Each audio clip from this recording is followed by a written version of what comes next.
रहा। बड़े ही भाव के साथ कात्यायनी मैया की पूजा की। कात्यायनी मैया ने भी कहा समय आने पर तुम्हें निश्चित रूप से भगवान की प्राप्ति होगी। और भगवान ने भी कहा शरद पूर्णिमा की रात्रि को मैं तुम सबको बुलाऊं।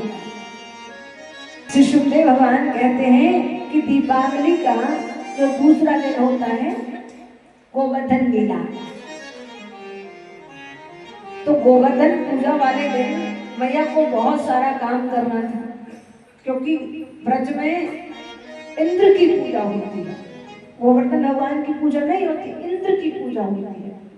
तो मैया स्नान इत्यादि से निवृत्त होकर अपने रसोई घर में गई और बढ़िया बढ़िया पकवान बनाने लगी। सोच रही है जल्दी बना लो, कन्हैया उठ गया तो फिर बना ही नहीं पाऊं। अब जैसे ही बढ़िया बढ़िया महक गई तो कन्हैया से रहा नहीं गया। तब तू कहाँ बना रही है सवेरे सवेरे, ऐसी जोर की खुशबू आ रही है कि मोते तो मैं जय की ताई बढ़िया बढ़िया पकवान बना रही। कन्हैया बोले जय जय? कौन सी जय जय? अरे तू न जाने। कन्हैया बोले सबसे बड़ी तो जय जय हम काहे जानेंगे, हमसे बड़ी भी कोई जय जय है क्या? हमसे बड़े कोई भगवान है क्या? एक कान पर एक पुआ दे दे वो। मैया बोली ना एक गुना दूंगी, जब तक इंद्र भगवान की पूजा न है जाएगी तब तक कछु ना मिलने वाला है। नहीं दिया। रसोई के प्रति मैया ने अपनी पवित्रता का भाव भी बताया कि रसोई घर में सदैव पवित्र होकर स्नान इत्यादि से निवृत्त होकर ही प्रवेश करना चाहिए। यशोदा मैया वार्तालाप किया, बहुत सारे प्रश्नोत्तर चले। ए बाबा ये मैया कह रही है जय जय की पूजा होगी, कौन जय जय? नंद बाबा ने समझाया कि इंद्र देवता की पूजा होगी लाला, और जब इंद्र प्रसन्न हो जाएंगे तो पानी बरसाएंगे, पानी बरसाएंगे दूध देंगी, सूखो ना पड़ेगा। बहुत सारी बात है नंद बाबा ने कही। कन्हैया बोले हे बाबा एक बात बताओ, अगर गाँव ने पूजा ना करी तो बाबा के घर बाकी खेत पे बारिश होगी कि नहीं होगी? बाबा बोले लाला अब तो तू छोटो सो है, लेकिन बातें मेरी बड़ी बड़ी है, मेरी तो बुद्धि चकराए जा रही। एक काम करो, हमारे जो असल करती है गोवर्धन भगवान, आज तक तो कबू उनकी पूजा पाठ कुछ भय बनाए कुछ मालूम भी नहीं। कन्हैया ने बहुत सुंदर सुंदर बाबा को समझाया। कर्मणा जायते जन्तु कर्मणैव विलीयते सुखम दुखम भयं शीलम कर्मणैव विपद्यते। जो जैसा कर्म करता है उसको वैसा फल मिलता है। सारे ब्रजवासियों को बुलाया, सबने कहा अगर कन्हैया कह रहे हैं तो कर लेंगे, लेकिन एक बात बताओ कि तुम्हारे गोवर्धन भगवान उनको प्रत्यक्ष रूप से दर्शन देंगे? कन्हैया बोले हाँ। अच्छा तो कहा करना है? बढ़िया बढ़िया 56 प्रकार के व्यंजन बनाओ, मेरे गोवर्धन भगवान को खाना पीना बड़ा पसंद है। और बढ़िया बढ़िया सारी माताएं लग गई और बढ़िया बढ़िया पकवान बनाने लगी।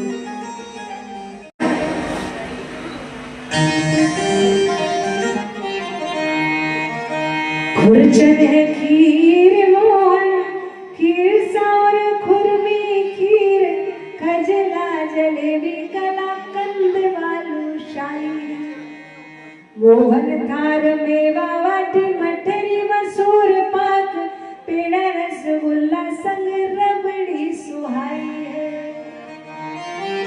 गुजिया नमकीन सेव गाठिया सकल पारे, गुजिया समोसा पकौड़ी पापड़ भी बनाई है। मधुपुष्पानंद बाबा लेके सब सामान में सजाई है। मधुपुष्पानंद बाबा आज गिरिराज जी के भोग में सजाई है। बढ़िया बढ़िया पकवान बनाए गए हैं, खूब बढ़िया बढ़िया खुरचन खीर मोहन जलेबी। हाँ ठाकुर जी को अच्छी प्रिय है।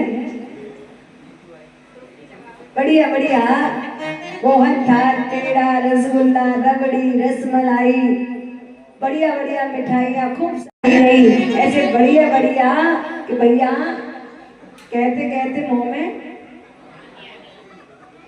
बोली के भी हरिलाल की। हम लेके कैसे जाए, क्योंकि वृंदावन से गोवर्धन 20 किलोमीटर दूर है। अब कैसे लेके जाए, वो जो भोजन बनाए हो सब लेके चल गए हैं। हम और आप भी चलते हैं गोवर्धन भगवान की शरण में। चलना है कि नहीं, जोर से बताओ। मैं तो गोवर्धन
साथ आनंद के साथ सारे ब्रजवासी पहुंचे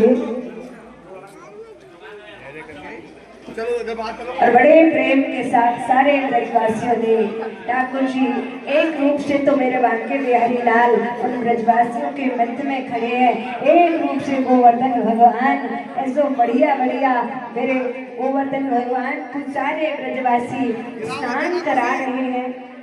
अब स्नान कहाँ से कराएं, जल तो थोड़ा सा लाए तो मन से बाहर से मानसी गंगा का मेरे बांके बिहारी लाल ने स्मरण किया और तत्क्षण गंगा मैया की एक धारा मानसी गंगा के रूप में प्रकट हो गई।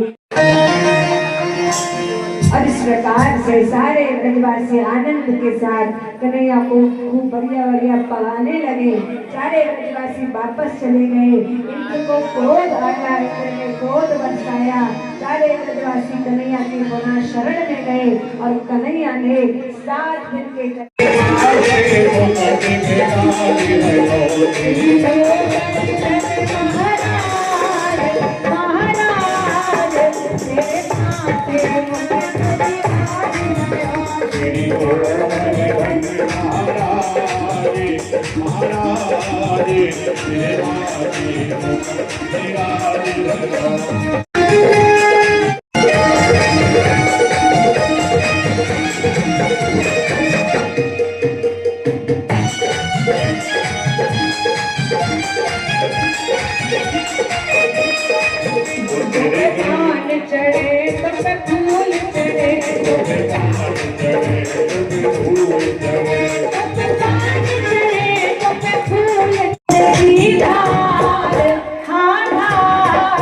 तेरे संकट विराज गए हो श्री गुरु गोविंद महाराज महाराज कृपा से संकट विराज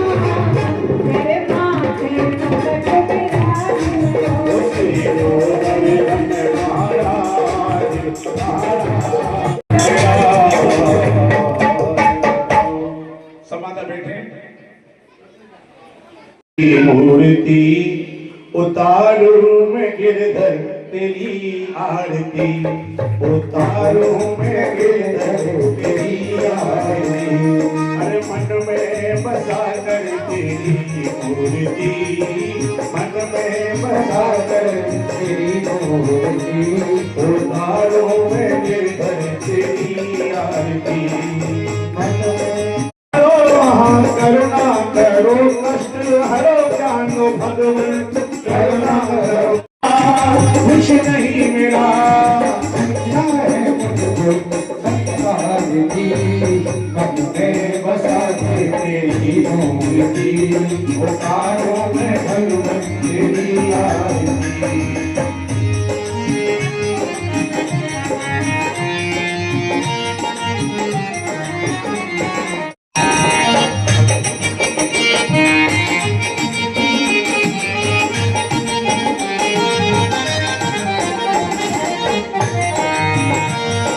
भेद तेरी महिमा गाए और नारद गुणगान करे छेड़ बीड़ा तान नारद गुणगान करे तेरी महिमा गाए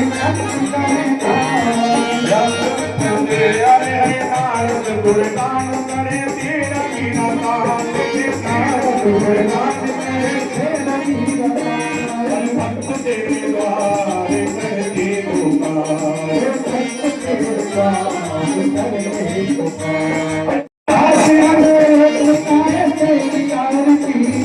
मन में बसा दे तेरी मूर्ति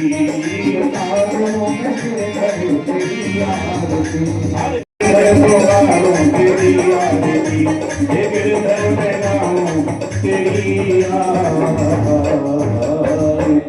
ओम क्या हो शांति अंतर हो शांति ही बताइए।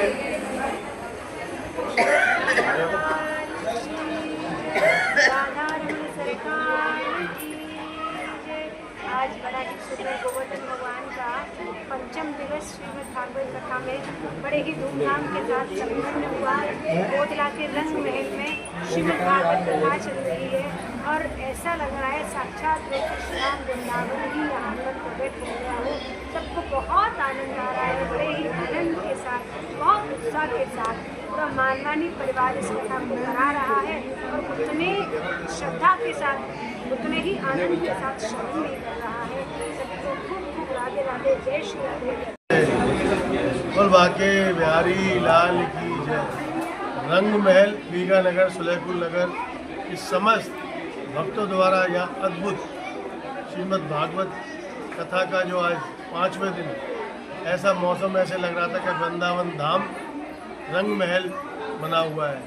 और जब जिस तरह की वर्षा वृंदावन से पधारी, पंडित गर्मा किशोरी जी के मुखारबिंद से अमृत की वर्षा हो रही थी। एक एक शब्द ऐसे लग रहा था दिल को छू रहा हो और हमसे ये पल ओझल ना हो।